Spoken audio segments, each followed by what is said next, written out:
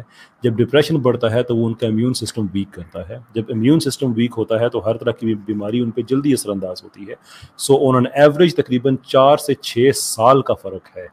یعنی کہ زندگی سے محبت، مٹیریلسٹک لائف، اس کے لیے جو ایک مسلم ہے وہ اگر ایتھیسٹ ہوتا ہے کہ بھئی مجھے زندگی سے محبت ہے نا، کہ مجھے اس زندگی سے محبت ہے، جو مٹیریل لائف ہے وہی، تو اس کو سب سے پہلا تحفہ اللہ تعالیٰ کی طرف سے یہ ملتا ہے کہ اسی کا سائز کم ہو جاتا ہے وہ جلدی چلا جاتا ہے اوپر. سو یہ ساری پبلش اسٹڈیز ہیں. اچھا چلے میں دیکھوں گا اس کے بارے میں، لیکن میں ضرور. اپنا پرسنل ایکسپیرینس بتاؤں تو میں ہیپی ہوں، پہلے سے بہت زیادہ ہیپی ہوں. اسٹارٹنگ کچھ پہلا سال میرا تھوڑا مشکل تھا، لیکن اب تو میں سمجھتا ہوں کہ میں نے اپنی لائف کو کافی امپروو کیا پہلے کے مقابلے. خیر میں آگے چلتا ہوں. اس کے علاوہ جو وہ ڈرگس لینے والے، شراب پینے والے بھی بہت ہی ہیپی ہوتے ہیں ٹیمپرریلی، اس وہ کوئی دلیل نہیں ہوتی ہے. چلیں ٹائم بہت ہو گیا. وہ تو واقعی ڈپریشن میں لے کے جاتا ہے. میں نشہ نشہ کسی قسم کا کوئی نہیں کرتا، اور میں اگینسٹ ہوں ان چیزوں کے ڈیفینیٹلی. میں نے ہیپینس کی بات نہیں کہا.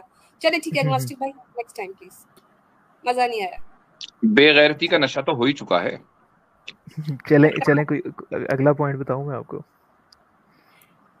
2 منٹ 3 یار منٹ آپ بتا دیجئے، لیکن پتہ ہے ہمیں مسئلہ بعد میں کیا ہوگا. ہمیں مسئلہ یہ ہوگا کہ بعد میں جو ایگنوسٹک آئیں گے یا مجھے ای میلز آئیں گے یا مفتی صاحب مفتی سے لوگ رابطہ کریں گے، وہ کہیں گے یار خدا کا واسطہ اس بندے کو ہمارے نمائندے کے طور پہ نہ لیا کرو. یہ ہمارے پلے چھوڑتا کیا ہے کہ جو ہم جس میں آپ کو بتاؤں، میں پاکستانی ایگنوسٹ جو ایتھیسٹ ہے نا، میں ان کے بڑا اگینسٹ ہوں. انہوں نے ہماری یہ چیز بہت خراب کی ہوئی ہے. انہوں نے یہ نفرتیں پھیلا رہے ہیں، ٹھیک ہے. حارث سلطان تو مجھے بہت ہی برا لگتا ہے نا، جس کی کوئی انتہا ہی نہیں ہے، کیونکہ یہ ایک غلط امیج دے رہے ہیں. اور دیکھیں آپس میں لڑائیاں کروا رہے ہیں نا بیسیکلی. یہ اپنے کام سے کام رکھو، نہیں مانتے ٹھیک ہے چھٹی کرو. یعنی مقدس الحاد کے مقدس مذہب کو غلط امیج دے رہے ہیں. ہاں لیکن ایگنوسٹک بھائی کو برا لگنا نہیں چاہیے نا. آپ کو کیوں برا لگ رہا ہے ایگنوسٹک بھائی؟ ابھی تو آپ نے کہا آپ کو کچھ بھی برا نہیں لگتا. آپ کی کوالٹی یہ ہے ایگنوسٹکزم کی کہ کچھ برا ہی نہیں لگتا. تو اب آپ کو حارث بھی برا لگنے لگ پڑا. لگنا نہیں چاہیے. افینڈ نہیں ہوتا. آپ میری بات کو کدھر سے کدھر لے کے جا رہی ہیں. افینڈ نہیں ہوتا میں آپ کو یہ کہہ رہا ہوں. مطلب کوئی کہتا ہے نا جذباتی ہونا چیزیں مارنا. آپ ان سے سوال کر لیں کہ ان کی بغیرتی کنسسٹنٹ ہے یا انکنسسٹنٹ. ان سے پوچھنا پڑے گا کہ یہ نہیں بالکل کنسسٹنسی کے ساتھ چل رہی بغیرتی، ماشاءاللہ. دیکھیں اب آپ مجھے افینڈ کرنے کی بہت کوشش کریں گے، لیکن میں نہیں ہوں گا. آپ کو پہلے بتا رہا ہوں. تو یہ کہہ کیوں رہے ہیں یار منہ سے؟ میں یہ ان کو نالج کہہ رہا ہوں نا میں، ایٹ لیسٹ کہ آپ جو کر رہے ہیں مجھے نظر آ رہا ہے. ایٹ لیسٹ میں یہ کہہ رہا ہوں. اچھا سمجھ گئے بیچارے. اچھا چلے ایگنوسٹک بھائی، بہت اچھا لگا آپ سے بات کر کے. نیکسٹ ٹائم کوئی سالڈ پروف لے کے آئیے. کیا مجھے برا نہیں لگتا، مجھے برا نہیں لگتا. وہ باقی ایگنوسٹک سے پوچھو، کہیں گے ہمیں تو بہت برا لگتا ہے. اچھا چلے بہت شکریہ. ایک بڑا مزے کا نا، کسی نے چٹکلا چھوڑا ہوا، اس سے کسی نے پوچھا کہ آپ اچھی چیز بتا دیں، تو انہوں نے لکھا ہے نماز نہیں پڑھنی پڑتی ہے ایتھیزم میں. یہ ان کے بینیفٹس ہیں. تو یہ اس طرح کی آزادیوں پا کے تو یہ محسوس کرتے کہ ہم جی آزاد ہو گئے. اچھا تو یہ بھی ویسے بینیفٹ ہے. آپ کو یہ عجیب سا لگ رہا ہے، لیکن اس میں عجیب تو کچھ بھی نہیں ہے. اس پہ مفتی اچھا صاحب یہ زبردست رہی، یعنی آپ اس چیز کو تسلیم کرتے ہیں کہ نماز نہ پڑھنا بھی ایک بینیفٹ ہے. ایگزیکٹلی. تو زکوٰۃ نہ دینا، غریبوں کی مدد نہ کرنا، سچ بولنا، سچ نہ بولنا، یہ ساری چیزیں بینیفٹ ہی میں آئیں گی پھر. ایگزیکٹلی میں بتاتا ہوں کیسے آئیں گی. یہ دیکھیں میں بتا دیتا ہوں یعنی آپ کو. سچ نہ بولنا بھی بینیفٹ ہے. نہیں زکوٰۃ کی بات کر رہا ہوں میں نے سچ نہ بولنا کی بات کی ہے. سچ نہ بولنا بھی بینیفٹ ہے ایک قسم کا. آپ ایک کچھ بات جگہ ایسی ہوتی ہیں جہاں پہ آپ کو سچ نہیں بولنا چاہیے، جس میں آپ کا بھی فائدہ ہے، سننے والے کا بھی فائدہ ہے. ٹھیک ہے، لیکن مسلمان ایسے پکے ہوتے ہیں کہ جی ہم نے ہر جگہ سچ ہی بولنا ہے. مثلاً ایسی کوئی مثال دیں. مثلاً بہت سی آپ ریئل لائف میں ایگزامپلس دیکھ سکتے ہیں، جیسا کہ آپ کچھ کسی کو سرپرائز دینا چاہتے ہیں، ٹھیک ہے، تو آپ یا مثلاً کسی سے کوئی مالی فائدہ اٹھانا چاہتے ہیں اور آپ جو ہے اس سے جھوٹ بولیں کہ آپ علاقے کے ایس ایچ او ہیں اور آپ وہ تو کچھ بھی نہیں ہے، تو یہ بھی تو جھوٹی ہے نا، یہ بھی ٹھیک ہے، اس سے فائدہ ہو جائے گا آپ کو. لیکن اگلے کا بھی فائدہ ہو رہا ہے تو پھر ٹھیک ہے. پھر ٹھیک ہے. یہ دیکھیں یہ بھائی ایسا ہے، آپ کی ڈیبیٹ ہم سے نہیں، آپ کی ڈیبیٹ تو ایتھیسٹ ایگنوسٹک سے ہونی چاہیے، کیونکہ سب سے زیادہ آپ ان کو افینڈ کر رہے ہیں. ہمارے لیے تو آپ منورنجن اور انٹرٹینمنٹ کا سامان ہے. میں یقین مانے ڈیبیٹ کے لیے ویسے میں آیا نہیں، ویسے میں آپ کو بتاؤں میں یار مجھے ایک بات بتائیں. یا قیصر بھائی لوگ یہ کہیں گے کہ ہم لوگ اپنے بندے پلانٹ کر رہے ہیں، یہ گڑبڑ ہو جائے گی. اچھا اینڈ میں ایگنوسٹک بھائی میں آپ سے ایک بات پوچھنا چاہتا ہوں، آپ پنجابی سمجھتے ہیں آپ؟ ہاں جی میں آپ کے شہر سے ہی ہوں. اچھا چلے بڑی اچھی بات ہے. اب پتہ ہے میں نہیں کہوں گا رائٹ، میں اور آپ سے سے کہ آپ کی طرح کا ایک آدمی ہے. ہمارے پنجابی سٹیج پہ ایک ٹرم یوز کی جاتی ہے جس میں کیفیت اطمینان اور عدم غیرت ان دونوں کو مکس کر کے ایک لفظ بنایا گیا ہے. پتہ ہے آپ کو وہ کیا ہے؟ نہیں مجھے نہیں پتا. نہیں پتہ ہے آپ کو؟ ایسا نہ کرے یار. نہیں میں نے اسٹیج ڈرامہ نہیں دیکھا آج تک کبھی. یار یہ پنجابی میں بڑا عام ہے، میں کہوں گا تو میں کہنا نہیں چاہتا لیکن میں کہوں گا تو آپ کہیں گے او یار بالکل آپ ٹھیک جگہ پہنچے ہیں. But I don't want to say that. میں دوبارہ سے آپ کو ہنٹ دے دیتا ہوں. میرے خیال سے نہیں گالی نہیں ہے، جس میں ہے اطمینان ہے اس میں اور عدم غیرت. مطمئن بغیرت یہ تو اردو کا لفظ ہے. نہیں پنجابی سٹیج کا ہے نا، وہاں سے شروع ہوا ہے یہ کہ آپ جتنے اطمینان سے کہہ رہے ہیں نا کہ نماز نہیں پڑھنی پڑتی، جھوٹ بولو پھر بھی خیر ہے، اور پتہ نہیں کیا سچ نہ، جتنا بھی ہے بڑا اطمینان بہت پایا جاتا ہے. اور دوسری جو بات ہے پہلے ہم نے کیا لفظ ہے قیصر بھائی؟ میں نہیں سمجھا. وہ یہ خود ہی بتائیں تو اب میں کیا اچھا نہیں لگتا. میں کیا لفظ ہے سر؟ لفظ ہے مطمئن بغیرت. مطمئن بغیرت. اچھا دیکھیں زکوٰۃ دینے کا، آپ دیکھیں آپ سمجھ گئے مفتی صاحب؟ آواز آئی آپ کو؟ مطمئن بغیرت لفظ بولا انہوں نے. جی یہ ہمارے پنجابی میں ایک بڑی عام بات ہے، اور بھائی نے جو باتیں کی ہیں وہ بڑی اس کے قریب گرتی ہیں، اس لیے میں ان کو جی ماشاءاللہ دیکھیں آپ کی آئیڈیالوجیز میں گرتی ہیں یہاں پہ، ٹھیک ہے، لیکن میری نظر میں یہ بالکل ٹھیک ہے. اب دیکھیں سوچنے کا فرق ہے نا ہر بندے کا، آپ کا سوچنے کا طریقہ الگ ہے. فیر بات ہے. ہاں میری نظر میں مطمئن بغیرت ہونا ٹھیک ہے، اچھی بات ہے. آپ کہیں گے بہت بہت شکریہ سر آپ کا. میں یہ حصہ علیحدہ سے نکال کے کوئی آدمی اگر مجھے کہے نا کہ میں نے ایگنوسٹک ہونا ہے تو میں آپ کی گفتگو سناؤں گا ان کو کہ دیکھ لیں، پیکج ٹیسٹ کر لیں کہ آپ یہ چیز چاہ رہے ہیں. ہاں وہ مطلب بہت اوپن ہو جائیں گے آپ. اچھا یار ویسے آپ اچھا خیر لمبی بات ہوگی، مفتی اب 2-3 دفعہ بیچ میں انٹرجیکٹ کر چکی. چلے ٹھیک ہے سر، اجازت چاہیں گے آپ سے. اچھا میں عامر بھائی ہوتے نا، ایگنوسٹک بھائی پتہ ہے عامر بھائی ہوتے نا تو وہ کہتے ہیں ٹھنڈا برف میں لگا ہوا. عامر حق صاحب تو جگت بات ہے نا، وہ تو ادھر آئے ہوئے ہیں، وہ انٹرٹینمنٹ کے لیے آتے ہیں. بس وہ مفتی صاحب یہاں پہ موجود ہیں، مفتی صاحب زیادہ اس چیز کو اچھے سے ایکسپلین کر سکتے ہیں کہ وہ اللہ کے رسول صلی اللہ علیہ وسلم کی حدیث ہے نا کہ جب تمہیں حیا نہ ہو تو پھر جو مرضی چاہے کر لو. تو یہاں پہ وہ چیز جو ہے نا مجھے سمجھ آ رہی ہے کہ کیوں کہا گیا ہے. جی ہاں بالکل آپ نے صحیح پکڑا. صحیح پکڑا آپ نے. اچھا میری چھوٹی سی بات سنیں گے؟ یہ بھی تصدیق کر رہے ہیں کہ آپ نے صحیح پکڑا ہے. وہ مطمئن ہے نا، وہ بہت مطمئن ہے. یعنی خود ہی کہہ رہے کہ حیا بھی نہیں ہے، سب کا یعنی اتنا اب لوگ یقین کر لیں گے کہ ہم نے ہی پلانٹ کیا ہے. بھائی خدا کے واسطے اتنا مت گرو.